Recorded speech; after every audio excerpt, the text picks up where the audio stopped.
The Reckoners are spread throughout Kamigawa, forming a sprawling, loosely connected series of criminal gangs that trace their history back before the Kami War. Many an embittered, cynical Imperial samurai have joined the ranks, but they also recruit poisoners, Kami channelers, and ninjas. Of Kamigawa's major organizations, the Reckoners are the most flexible, and have no problem relying on both technology and Kami powers, whatever gets the job done. Most recognizably of the Reckoners is Okiba's Greasefang, whose vengeful influence makes her a trustworthy commander who leaves nothing behind. I hope you're ready to floor it. Let's go. This 100-card commander deck is meant to be fun and powerful, full of lore and thematic touches that bring it close to the Neon Dynasty heritage. We'll be going through all the planes, then the swamps, then the artifacts, covering vehicles, creatures, then non-creature spells. At the end, we'll cover multicolor cards and special lands. Let's do it. The theme of this deck is much the same as the theme of the Reckoners. Let's start with our commander, Greasefang, Okiba Boss. For one colorless, a white, and a black, this legendary rat pilot is a 4/3 that says, at the beginning of combat on your turn, return target vehicle card from your graveyard to the battlefield. It gains haste. Return it to its owner's hand at the beginning of your next end step. There is no mana limitation on which vehicle you return. That's the main core of our deck, is finding the vehicles that are in my collection, something I referenced a lot in my last video. Throughout the game, we'll be filling our battlefield with vehicles and then emptying them into and out of our graveyard, having some playful artifact synergies to make it all mesh together well. Okay, vehicles in white, starting with the Dragonfly Suit. For 2 colorless and a white, this vehicle is a 3/2 with Flying Crew 1. Because this is such a basic vehicle, it helps us to understand the benefits of having them in the deck and having a deck built around vehicles in general. Vehicles can give you extra benefits from a normal creature and can be a little harder to remove. This won't be a creature until it's crewed, so normal creature removal won't always work for your opponents. It's still just a 3 cost for a 3/2 flying, so you're not having extra tax on the mana cost side of things. On top of that, you can convert a 1-cost creature or even sort of protect a 1-cost creature if you're not ready to attack with it and you want to build it up. Now you can use it as a crew target, sort of a passenger in this vehicle, and still have action to do on your turn.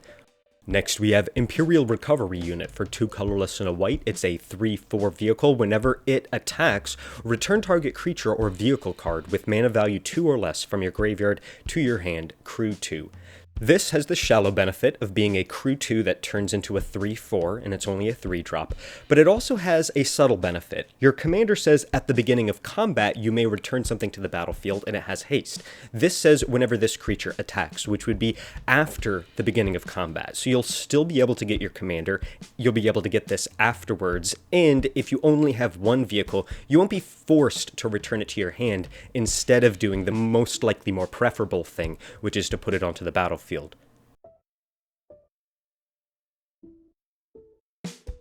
Now, how are we going to crew these vehicles? It's the creature section, starting with Hotshot Mechanic for 1 white. It's a Fox Pilot 2/1 with the ability Hotshot Mechanic crews vehicle as though its power were 2 greater. That means if we buff it up, it'll be able to crew even more than just 4. This is pretty essential in our deck, and at 1 mana for a 2/1, even without a vehicle, it'll be helpful to build an early game board if you don't have other diverse options in your hand. Next, we have Spirited Companion. For 1 colorless and a white, an enchantment creature dog. When it enters the battlefield, draw a card, 1/1. This is a classic white card since there's not many opportunities to just draw a card and get extras in this color palette. I do think that an enchantment creature is an extra benefit that'll come in advantage many times. We have several cards in this deck that care about specifically artifacts and enchantments. This qualifies as an enchantment, even though it's also a 1/1. Unlike normal enchantments, you'll probably be able to bring it back from the graveyard. Next, we have Kitsune Ace. For 1 colorless and a white, it's another Fox Pilot 2/2. Whenever a vehicle you control attacks, That's right, any vehicle, choose one. Option 1 is that vehicle gains first strike until end of turn. Option 2 is untap this card, Kitsune Ace. Pretty helpful. Untapping this card, and if you're using this to crew the aforementioned vehicle, means that you've now given it the ability to attack and then block. You could also untap it even if you're crewing using a different creature, meaning now you've given this creature potentially vigilance. Giving a vehicle first strike is also beneficial if you don't need a blocker, if maybe there's not many other people in the game or on the board, and you can just use that first strike to eliminate someone or to prevent someone else from blocking. I like this creature quite a lot. It's better than you would expect being a 2/2 in having this trigger happen every time any vehicle on your board attacks. Next, we have the final 2-drop in this section, Giant Ox. 1 colorless and a white for an Ox, 0/6.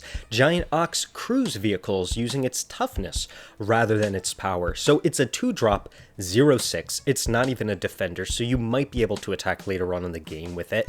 But the most important part, it has a 6 crew. There aren't any vehicles that are that big in this deck. All the vehicles, in fact, are at the commander's attack value 4 or less. So this is going to be a guaranteed crew. But if you don't have any vehicles out, this is the best blocker you could hope for besides having something like flying. Thankfully, we'll have ways to give creatures flying later on in the deck. Next up, we have Porcelain Legionnaire. It's 2 colorless in a white. That's a Phyrexian white, so you can pay either a white mana value or 2 life. It's a soldier with 3/1 first strike. This is a great battle piece. You can pay, of course, either 3 mana or 2 mana and 2 life. I recommend most likely paying that 2 life in a game of Commander where you start with 40.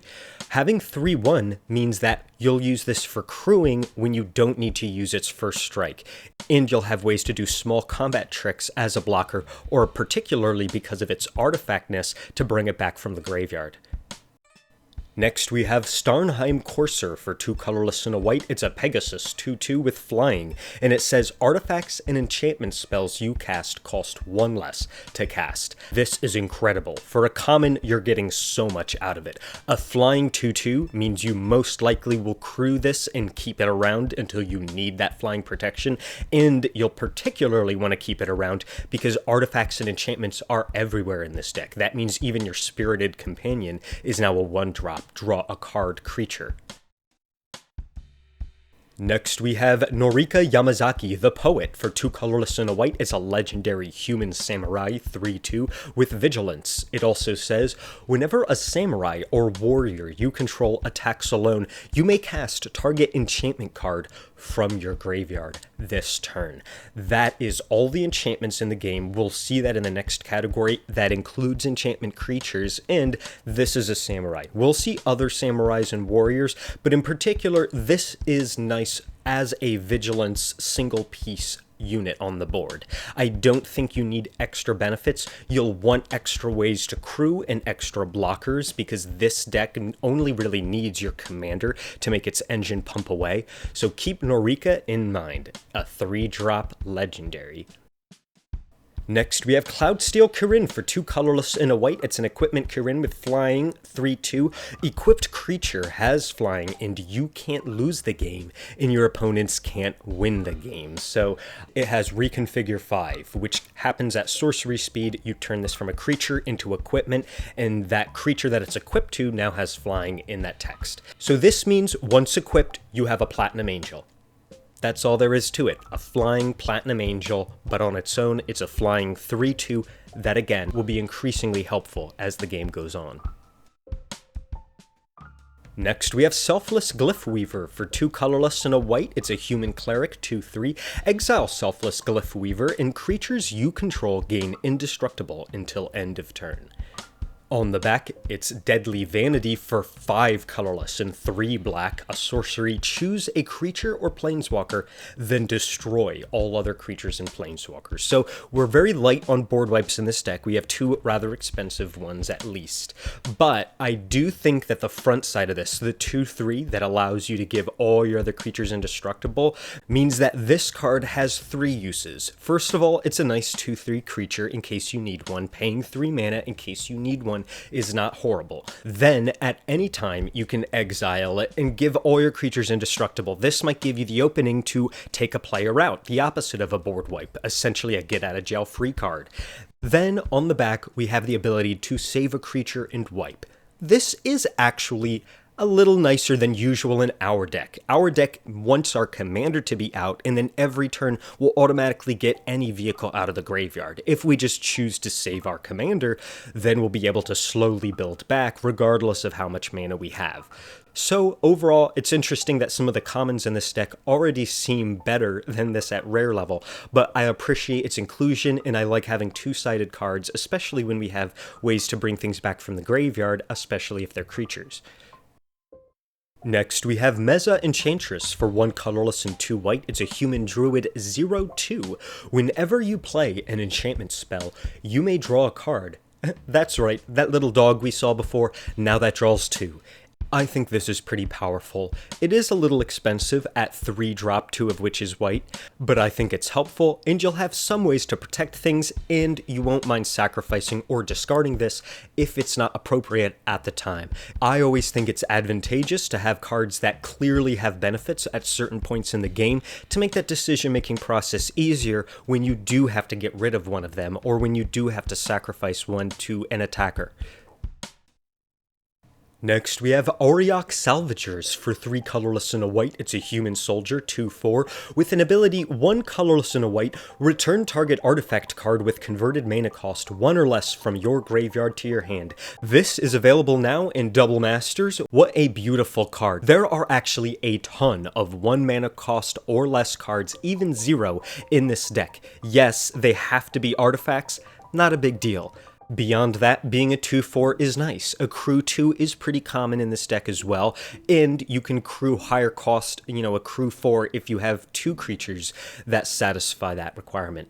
And you can use multiple creatures if you need it to crew a cost of 3 or 4. Also, don't forget that's an activated ability. That means you can do it without summoning sickness, you can do it multiple times per turn, and it doesn't even say it's restricted to sorcery speed. Next, we have Galepowder Mage for 3 colorless and a white, a 3/3 Kithkin wizard with flying.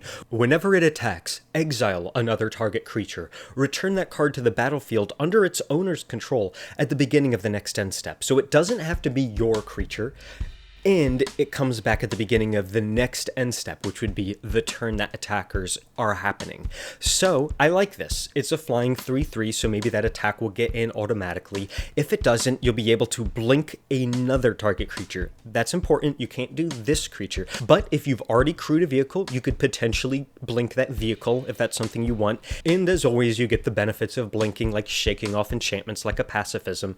So I think this is a pretty balanced, relatively powerful 4-drop. You'll get the benefits mostly the turn after you play it. Unfortunately, it'll have summoning sickness, so you can't attack right away, but generally, it's a nice piece to have. And our final white creature, we have Sunblade Samurai for 4 colorless and a white. It's an enchantment creature, human samurai, 4/4 with vigilance.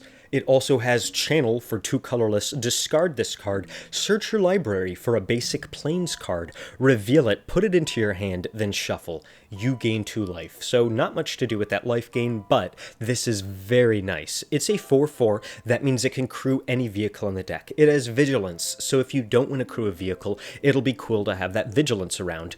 It has Channel, which means if you don't have the 5 mana available, or if you have a way to bounce this or bring it back from the graveyard, you can pay the 2 mana to discard it and get a Plains card, put it into your hand, then shuffle. That shuffle is actually a little helpful. There are a couple times when you'll care about the order of cards in your library, but we'll get to that soon. Thanks for watching this far into the video. It'd mean a lot to me if you could leave a like and subscribe so you can check out my new Commander deck videos every weekend. Into the first of our non-creature white cards, Ephemerate. For 1 white, it's an instant exile target creature you control, then return it to the battlefield under its owner's control. It also has Rebound. If you cast this spell from your hand, exile it as it resolves. At the beginning of your next upkeep, you may cast this card from exile without paying its mana cost. So you'll get 2 uses out of it as long as you survive until the next turn, and the second use is completely free. This is a blink, a pretty classic blink, because it exiles the creature you control. It can only be a creature you control, then you return it immediately back to the battlefield. So, you can blink a creature even in the middle of combat, doesn't matter if it's before or after, it'll come back right away and be ready for your end step if there's any triggers or other important effects that happen, and you'll have it ready for the next opponent's turn. You don't have to wait any longer. Plus, you'll be able to do that at the beginning of your next upkeep, which means that if there's something more long-term, you'll most likely do an instant time effect first, and then do the more long-term effect, like an enchantment, like a pacifism we discussed before, in the second rebound.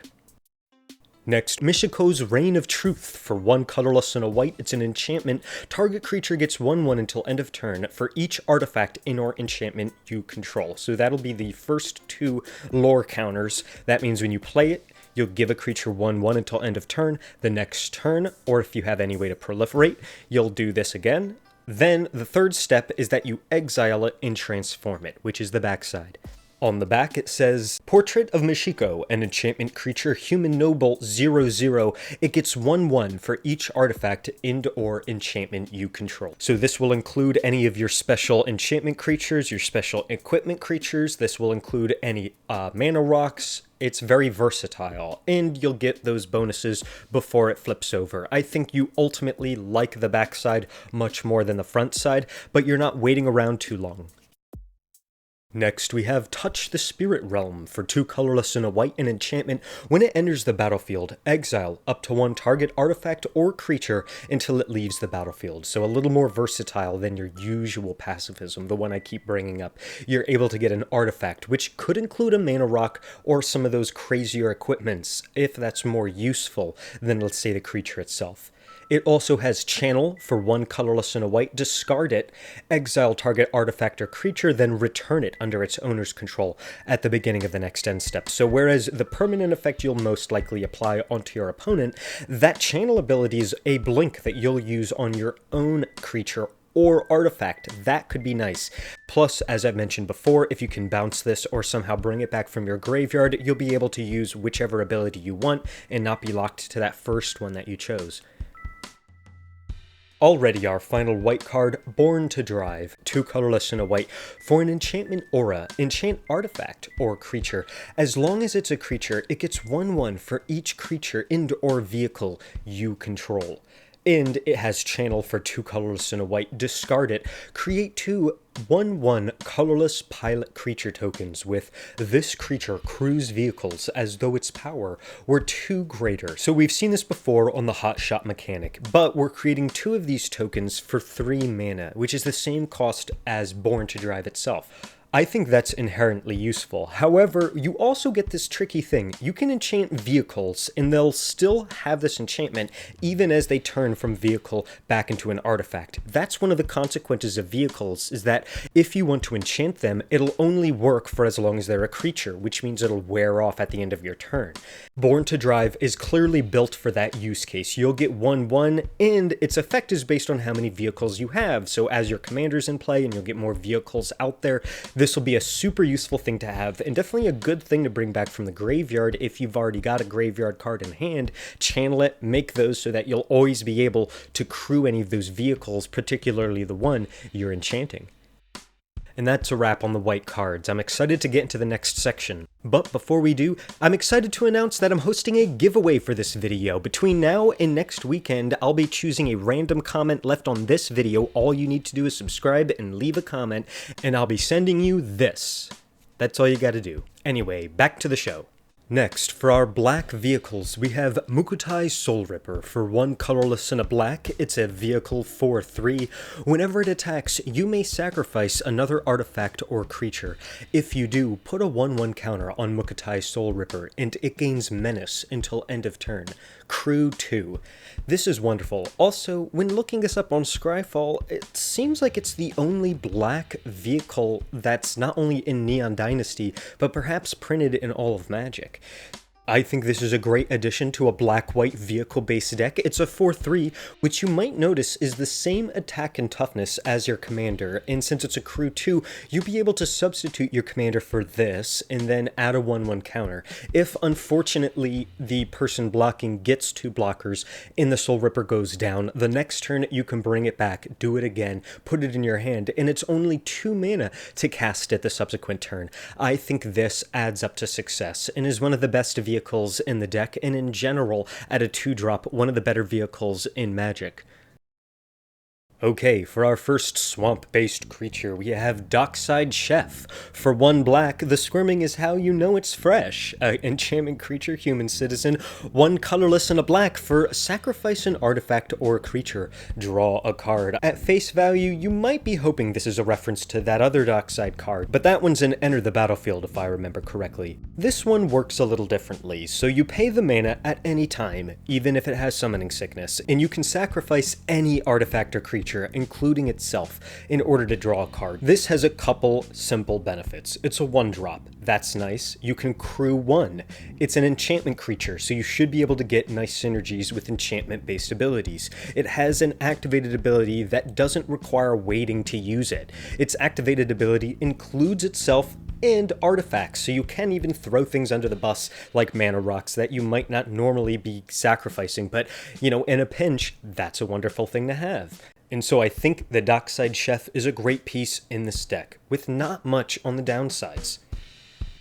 Next, we have Zhentarim Bandit. For 1 colorless and a black, it's a halfling rogue 2/1. Whenever it attacks, you may pay 1 life. If you do, create a treasure token. I like this. As we just saw, there's things you can do with artifacts and enchantments, and there's other ways we'll be able to interact with them that'll take your opponents by surprise. Also, on face value, when you attack, you get a refund of 1 mana, and you can use that mana in any color you like. And I think I might stop mentioning it now, you can crew 2. So, you probably will crew 2 instead of burning it, since it only has 1 toughness. Next, we have Leech Gauntlet. For 1 colorless and a black, it's an artifact creature, Equipment Leech. I love the Equipment subtype, and it's a 2/2 with lifelink. Equipped creature has lifelink. Its reconfigure cost is 4, so it'll give that creature lifelink, and you'll ignore that 2/2 attack toughness that it has. This is a very well-balanced card. It's nice to have a sneaky little lifelink in case you need that extra 1 or 2, but mostly, this has the ability to stay on the board long term. That artifact synergy is the most important part about this. It's a 2-drop artifact that when you reconfigure it means it'll stay on the board even if the creature that it's attached to gets destroyed. Another card I would describe as well balanced. Next we have Dokuchi Silencer, or Dokuchai? Next we have Dokuchi Silencer. For 1 colorless and a black, it's a human ninja 2/1 with ninjutsu. The ninjutsu cost is the same, 1 colorless and a black. Whenever it deals combat damage to a player, you may discard a creature card. When you do, destroy target creature or planeswalker that player controls. So you don't mind too much the discarding of a creature card in this deck. It's nice to have this be a May ability, so you can elect not to do it, but if you do want to discard a creature card, maybe because you can bring it back from the graveyard, then you have a targeted removal of any creature or planeswalker that an opponent controls. The ninjutsu part of this card means you won't have to worry about when that trigger fires off. Ninjutsu is already an ability that means when you're attacking with a separate creature that's already on the battlefield, this is in your hand, and the creature that's attacking isn't blocked, you'll put this on the battlefield in exchange, putting that other card into your hand. Now you'll be able to play that other card, maybe even channel or do the flip side of it, whenever you like, maybe in your second main phase.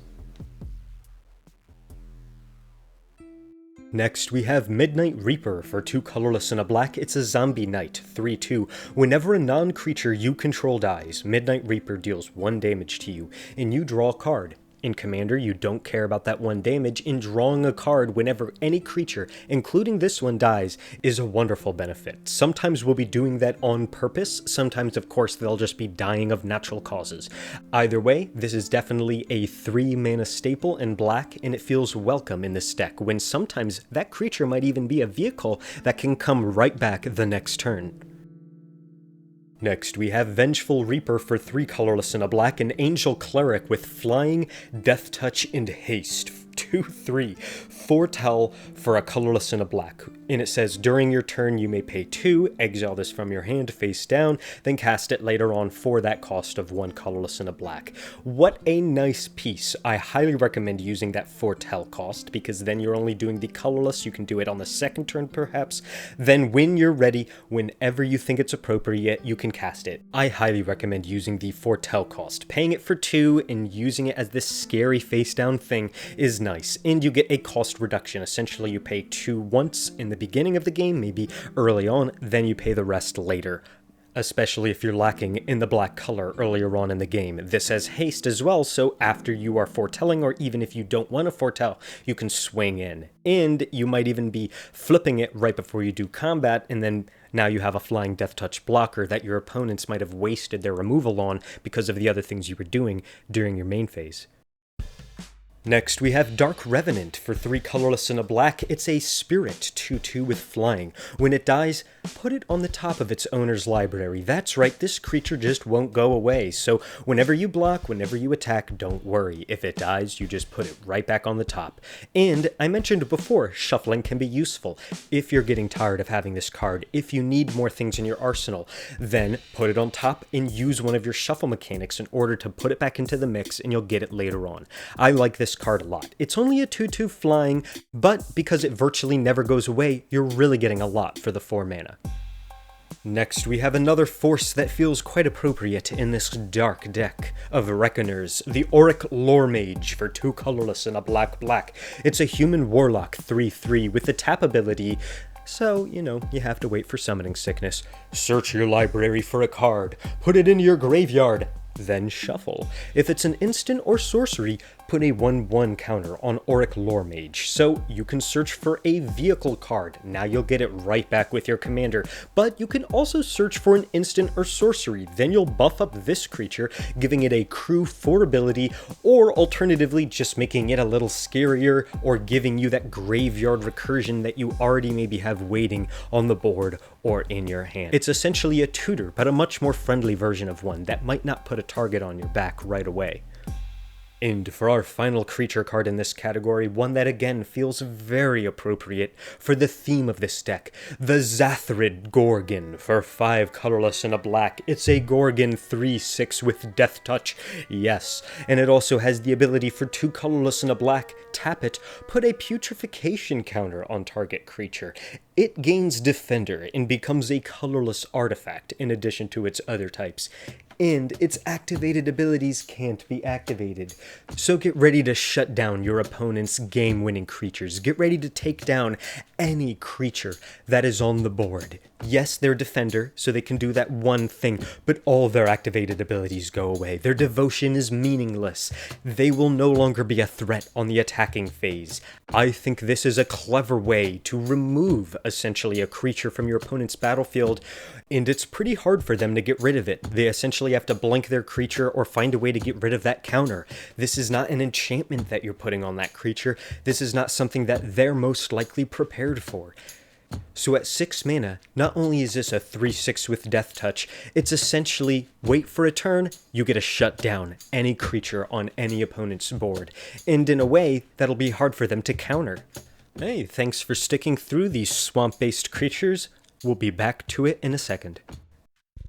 Now, the non-creatures. We have Malakir Rebirth for 1 black, an instant that says, choose target creature, you lose 2 life. Until end of turn, that creature gains. When this creature dies, return it to the battlefield, tapped under its owner's control.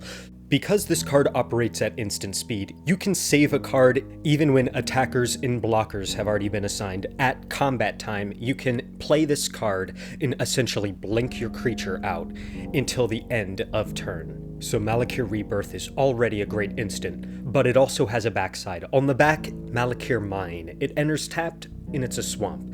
This is quite nice because in our deck, sometimes being able to put an instant or sorcery in the graveyard is helpful, and then you could actually return the land part. Most of the time, Malakir Rebirth is really what you're using this for.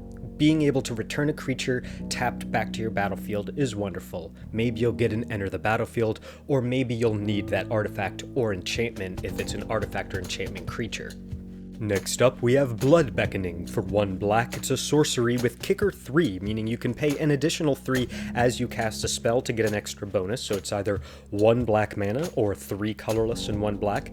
And the ability is return target creature card from your graveyard to your hand. If this spell was kicked, instead, return 2 target creature cards from your graveyard to your hand. Very helpful. I mention all the time, 2-sided cards and extra benefits you can get. Normally, you'll just use the 1 mana sorcery speed action of this, mostly on your second main phase, but later on in the game, being able to get 2 creatures might give you the game. Might also give you the ability to sacrifice your commander and avoid paying command tax, which again is 2 extra colorless every time they have to return back to the command zone. Next up, we have Okiba Reckoner Raid, wondrously thematic for 1 black. It's an enchantment saga. The first 2 lores are the same, just like the last saga. Each opponent loses 1 life and you gain 1 life, so you're just biding your time. Then you flip it on the 3rd lore, and it becomes Nezumi, Road Captain, an enchantment creature already helpful, a rat rogue, 2/2, with menace. So, great. Off the bat, a menace 2/2. Then it says vehicles you control, that's right, all of them have menace. So powerful, all your vehicles will now be so much more difficult to handle, and you sort of cheated this in. You do have to wait, unless you have a way to propagate those tokens, or should I say proliferate, you do have to wait. But it's a 1-drop, and normally you can't have vehicles out until your commander can do some action from the graveyard, or until you can pay more, and you just by chance get one of those vehicles into your hand. That would be so nice to get the Imperial Recovery Unit, for example, and start churning away with these baseline vehicles that synergize with the other ones. Next up, we have Village Rites. For 1 black, an instant. As an additional cost to cast this spell, sacrifice a creature, then draw 2 cards. Very helpful, classic black. Love it in this storybook style or Mystic Archive style from Strixhaven. I think that sacrificing a creature, in this case, should be a vehicle. Then you can return it immediately with your commander, or again, the recovery unit. Drawing 2 cards for 1 mana is incredible. You're rarely going to get something that good, especially at instant speed.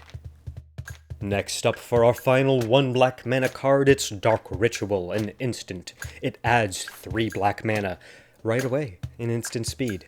I've used it before, and I'll use it again. I think this is a wonderful way to ramp, but if you have it late in the game, it's a great way to discard a card, or, more likely, slap out your commander. Now your taxes don't matter anymore, right? You pay 1 mana, and that's almost the entire cost, since your commander only needs 1 white, and the rest is just a colorless and a black. So this is almost a free commander, this is almost a free ability to get way ahead in the game.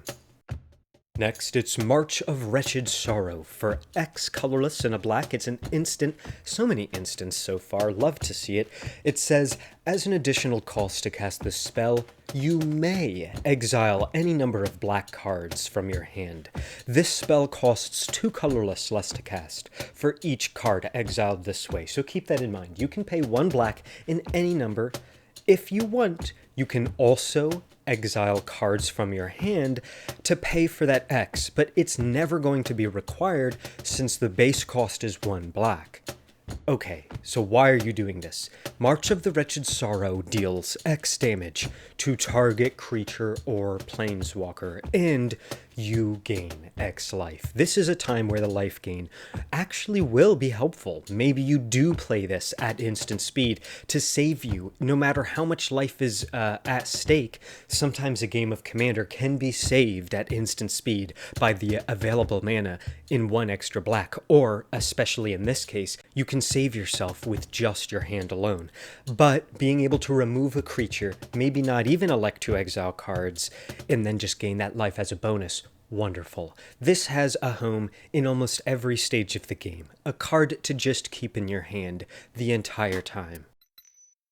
Next up, we have Deadly Dispute for 1 colorless and a black. It's an instant that says, as an additional cost to cast this spell, sacrifice an artifact or creature. So that's a mana rock, or even one of our special creatures, or even a vehicle, hopefully. The reason why is to draw 2 cards and create a treasure token. So you literally get a refund, not only for a colorless or black, but this could churn out a white mana for you, fixing whatever you have, or just ramping you a little bit, or giving you a little more to mess around with if you don't have a land in hand and you just save it for the next turn.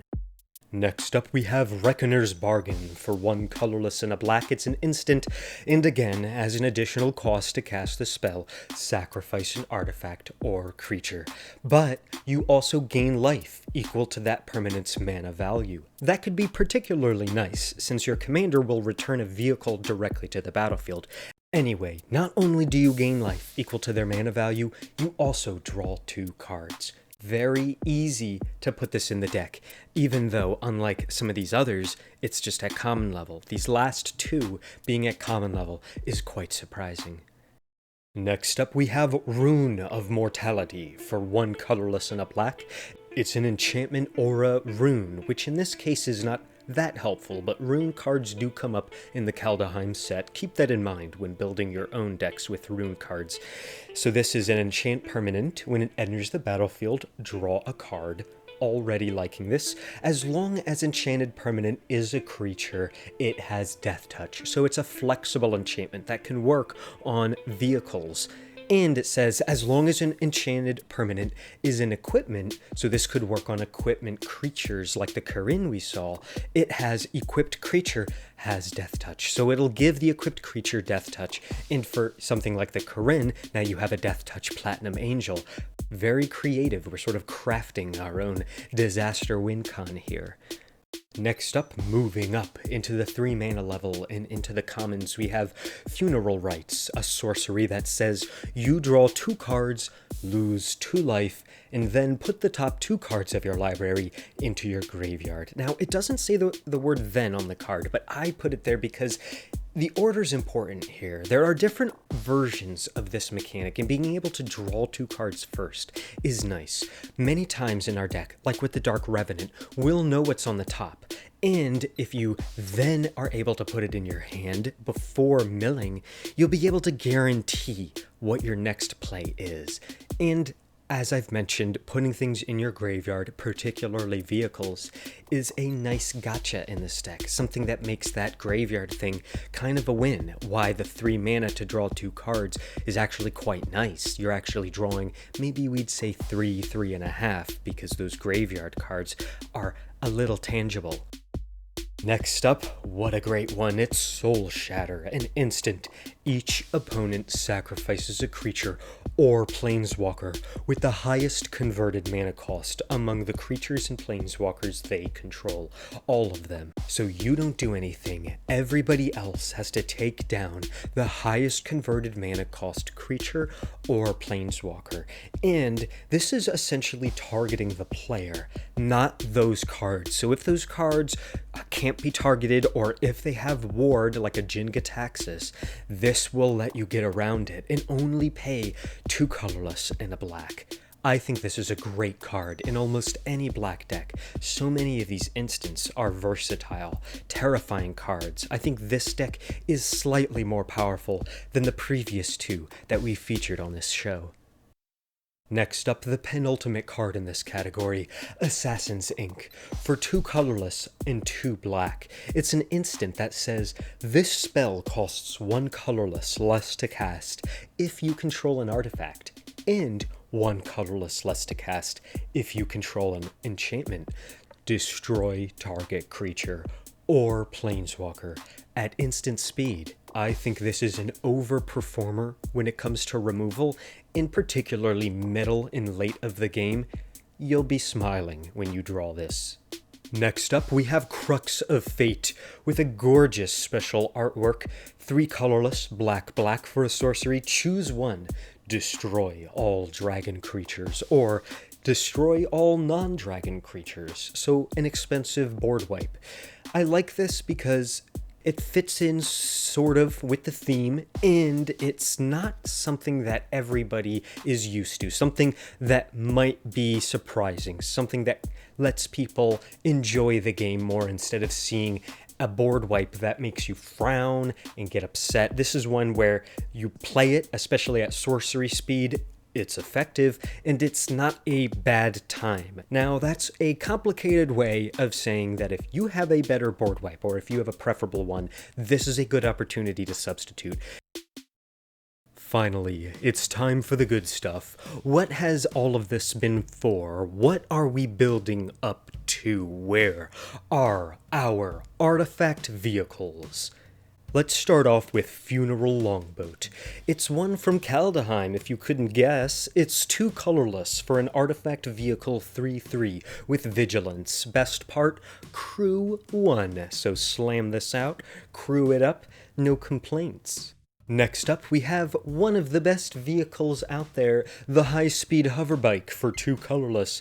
It's a flash, flying 2/2. When it enters the battlefield, tap up to 1 target creature. It has crew 1, so you can crew just about anybody, and you can flash it out anytime you want, and if you choose to flash it or use your commander, doesn't matter to me. It has flying, and you can tap down somebody, and it doesn't have to be your creature, of course. It can be any creature. We're really flooring it, aren't we? Next up, we have Brute Suit, 3 colorless for a vehicle 4/3 with vigilance, crew 1. Oh wow, they just keep making them bigger, don't they? Next up, we have Raider's Carve for 3 colorless, a vehicle floating along there in Kaldheim. It's 4/4. When it attacks, look at the top card of your library. That's right, it's one of those. If it's a land card, you may put it onto the battlefield tapped directly. Yeah, really cool. Of course, it has a crew of 3, which is a little bit sad, but most of our cards that are pilots let you crew as if they're 3, regardless of their base power. And, of course, our commander, the ultimate crew boss, can put themselves right into this. And, of course, this will happen, this look at the top card thing, every time they attack. Now, vehicles do have summoning sickness, but you can crew them to block. And you can, of course, crew with summoning sick creatures if they are an option. So, things to consider. A good vehicle, I would say. Let's move right on to Mighty Servant of Luco for 3 colorless, a vehicle 6/6 with trample. It also has ward. Discard a card, so if someone wants to target this with a spell or ability, they have to discard a card. That's brutal. It also says, when it becomes crewed for the first time each turn, you can crew vehicles multiple times a turn. If it was crewed by exactly 2 creatures, it gains whenever this creature deals combat damage to a player, draw 2 cards until end of turn. And it has crew 4. Unless you're using your commander, I mean, you could still use your commander, but unless you're doing this, you will most likely be using multiple creatures already. You use 2, you get 2 cards back. You don't necessarily have a compromise here because attacking with a 6/6 trample ward is something you probably already want to do with it. So you crew it with 2 people, you attack, you get through hopefully, and you draw some for only 3 mana. Next up, we have Surgehacker Mech, bumping up into 4 mana. It's a rather nice looking Kamigawa vehicle, 5/5 with Menace. Ooh, so we saw one way with the backside of that other card to give creatures menace, or vehicles menace. Here, this one already has menace, and when it enters the battlefield, another good use for your commander, it deals damage equal to twice the number of vehicles you control to target creature or planeswalker an opponent controls, and it has crew 4, but you might not even need to attack. Menace and attacking is very nice. It's a 5/5, so that's good.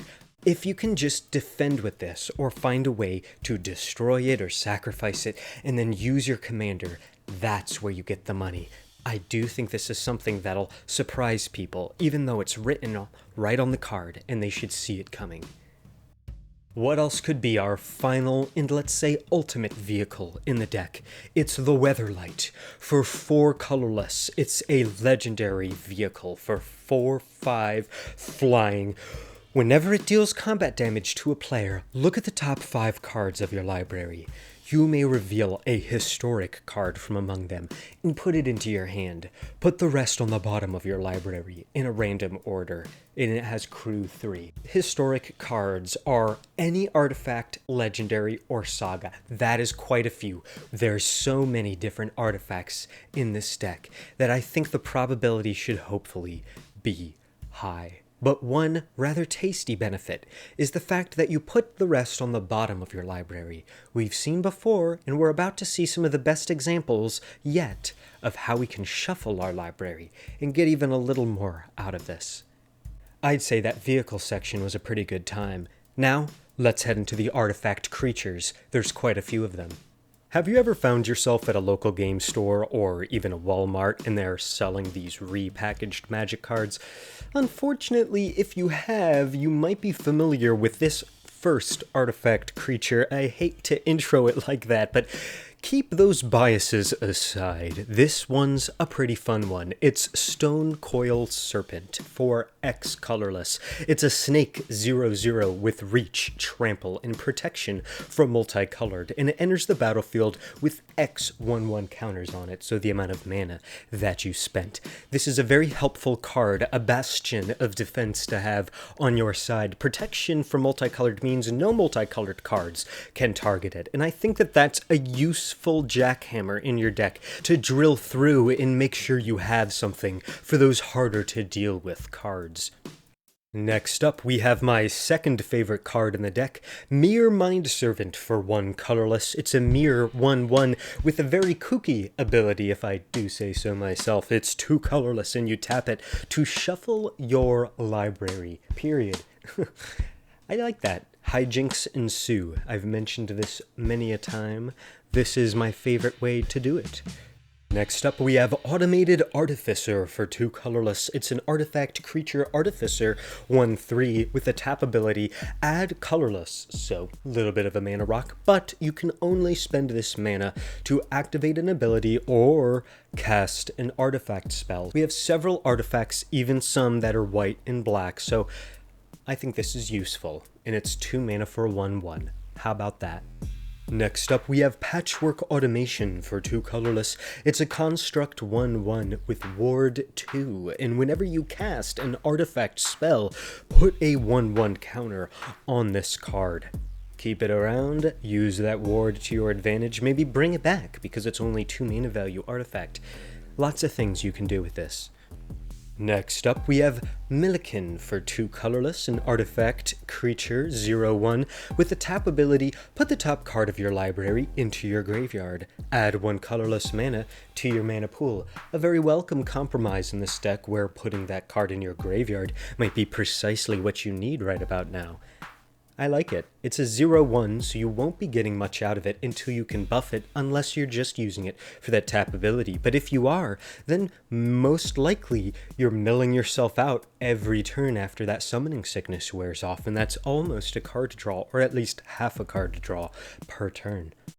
Next up, we have Scorn Effigy for 3 colorless. What a fun one. It's a Scarecrow 2/3 with Foretell 0. So during your turn, you may pay 2 colorless, then exile it face down and cast it for 0. So as a 2/3 for 0. That's quite spunky. Unfortunately, as I mentioned before, you cannot foretell on your opponent's turn, but you can still do a lot of very fun shenanigans with this one, although maybe I should have kept shenanigans reserved for Lizelle in my previous video. Click on the link above in the card to see that one. We'll be upgrading some of these decks later on.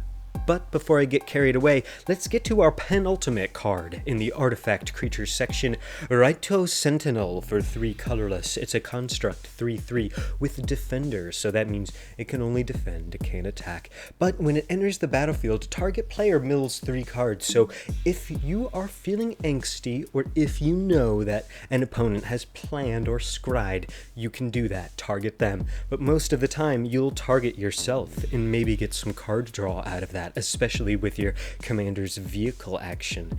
You also get tap 3 mana, put target card from a graveyard on the bottom of its owner's library. So you could do this with an opponent if they have a dredge card or a card that just keeps coming back. But you can also do it with one of your cards you've done, and you're like, I can't get that back. Well, now you can put it on the bottom. Maybe use that mirror card I showed you in the beginning, my second favorite in the deck, to shuffle it away. That's why the Mirror Mind Servant's definitely my second favorite in the deck. You can do stuff with this card and a few other. It allows you to unlock what would previously be a sort of locked away downside. Now, it's a very fun, surprising commander hijink. And our final artifact creature is Runaway Trashbot. For 3 colorless, the Runaway Trashbot is a 0/4 construct with trample, and it gets 1/0 for each artifact and/or enchantment card in your graveyard. I think that's very helpful. I think if you mill things out by accident, or if you're relying on your commander to bring your vehicles back, this is going to get some bonuses. Even if it doesn't, a 0/4 hanging around is a very nice addition to your battlefield at only 3 mana. Then later on, when you're finally ready to just swing in there, you'll hopefully / almost definitely have enough artifacts and enchantments combined to make this a force to reckon with. That trample is gonna come in handy. If you thought that was the end of the good stuff, there's still more to come. This artifact section is quite packed. Now, let's get into the artifacts that aren't creatures and aren't vehicles. We have my favorite card in the deck, which just so happens to be available in Double Masters, Welding Jar. An artifact with Sacrifice It, regenerate target artifact, and it's not too much of a compromise. The regenerate ability, of course, is restricted to artifacts, but we have vehicles and so many things we'd love to regenerate. The way it works is simple. The next time the permanent would be destroyed this turn, it isn't. Instead, tap it and remove all the damage instead. I think this is a must-have if you want to keep those artifacts around.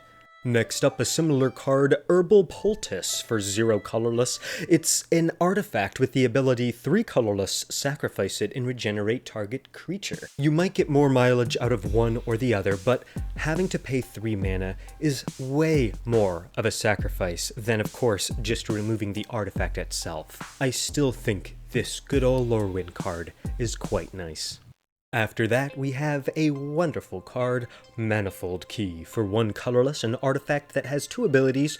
One is colorless, tap it, untap another target artifact. So now you can get another blocker, you can get some more action in from a vehicle, or do whatever you need, more mana from a mana rock, or sort of fix a mana if you have a interesting combination of mana producing cards, such as the Artificer. Its other ability is 3 colorless, tap it, target creature can't be blocked this turn. That could also be quite useful. I think this card is a worthwhile one that could be a nice thing to have on the tool belt. Next up we have Zephyr Boots for 1 colorless, one that we've used before. It's an equipment. The equipped creature has flying, and whenever it deals combat damage to a player, draw a card, then discard a card. Its equipped cost is 2. So sometimes discarding a card is not a big deal. Sometimes, in fact, that might let you cheat a vehicle in early when you don't think you'll get the mana to play it for a while from now, right? If that vehicle is a 4 or 5 and you discard it, then you put it on the battlefield the next turn with your commander, you can get some very interesting action here, even though you do have to return it back to your hand, and then you'll have to eventually discard it or cast it again. But maybe that's your plan. Maybe then you just keep discarding it, keep doing this. You only have to sort of wait a turn in between each cycle. Next up, we have another fun one. Chimeric Coils for 1 colorless. It's an artifact with the activated ability Colorless X. 1. Chimeric Coils becomes a XX artifact creature. Sacrifice it at the end of turn. So it's an artifact when you need it to be. It's a creature. It's only 1 mana value to begin with. Then it can turn into whatever mana you have available.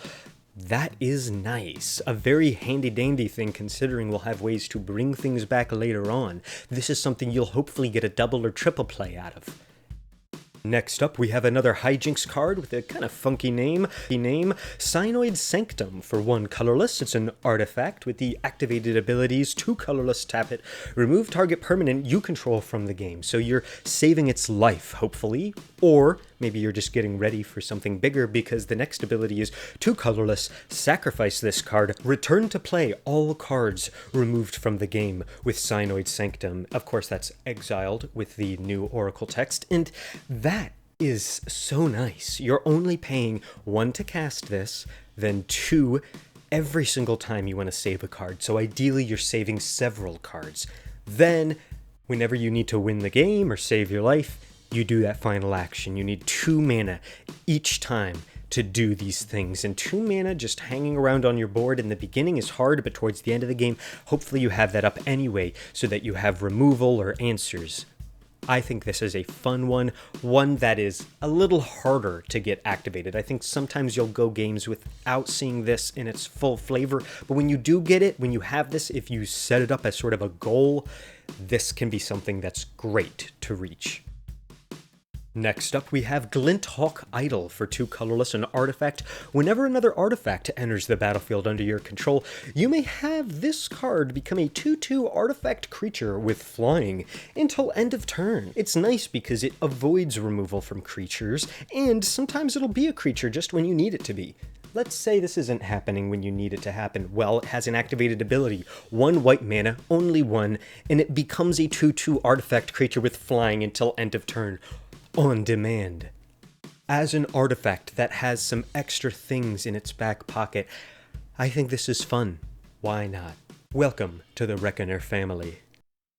Next up, Fellwar Stone for 2 colorless, an artifact, a mana rock in fact. Tap it, add to your mana pool 1 mana of any color that a land an opponent controls could produce. So a lot of times this is in 3 color decks. In fact, I recommend mostly using it in 3 or more color decks, but because we have a dependence in a flexibility with artifacts in this deck, I like it. I've tried to keep the mana curve low on this deck, so the sacrifice to get that mana early in the game that you might not be able to do something with because it's green or blue, not so big of a deal. It's our final artifact, the Mind Stone, 2 colorless. Tap it for a colorless. And it has an ability, tap 1 into it, sacrifice Mind Stone, draw a card. So we've used it before, we'll probably use it again.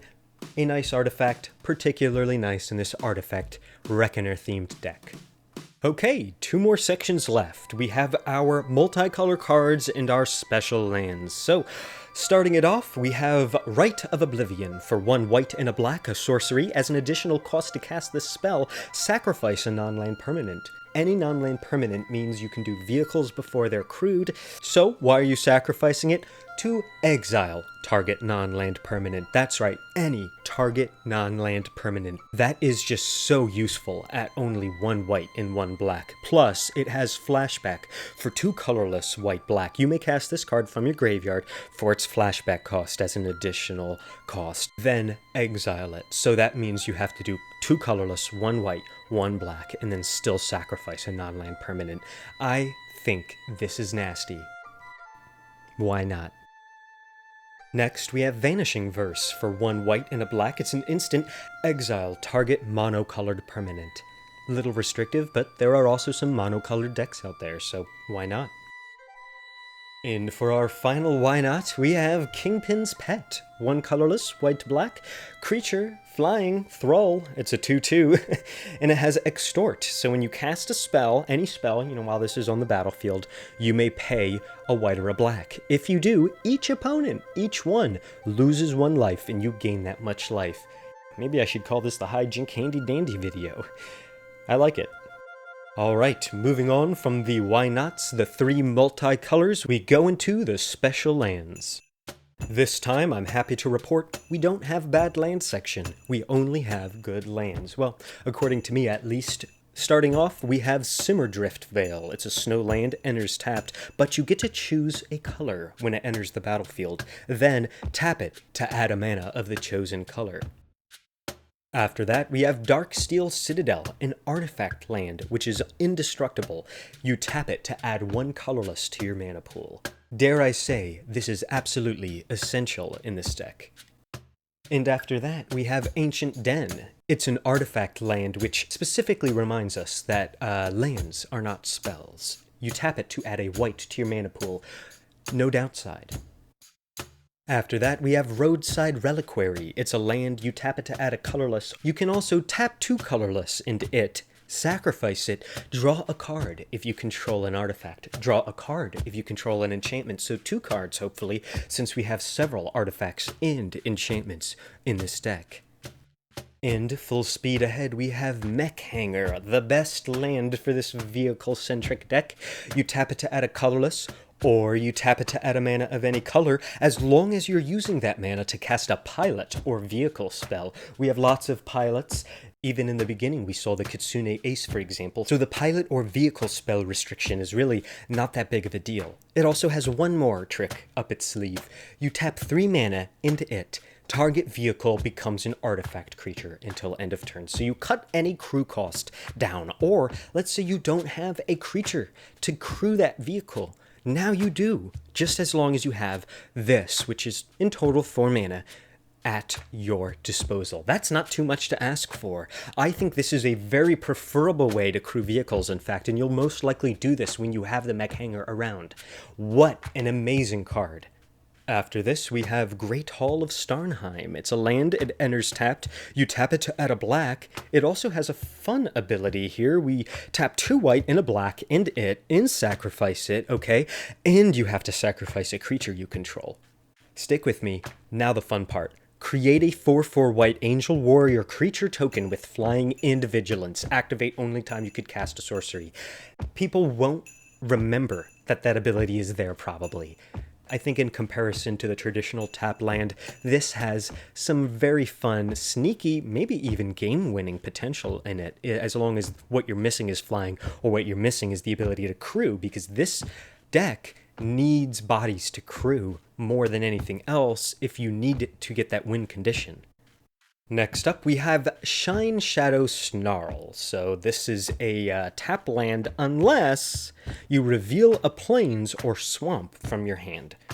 And you can add white or black with it. I like that.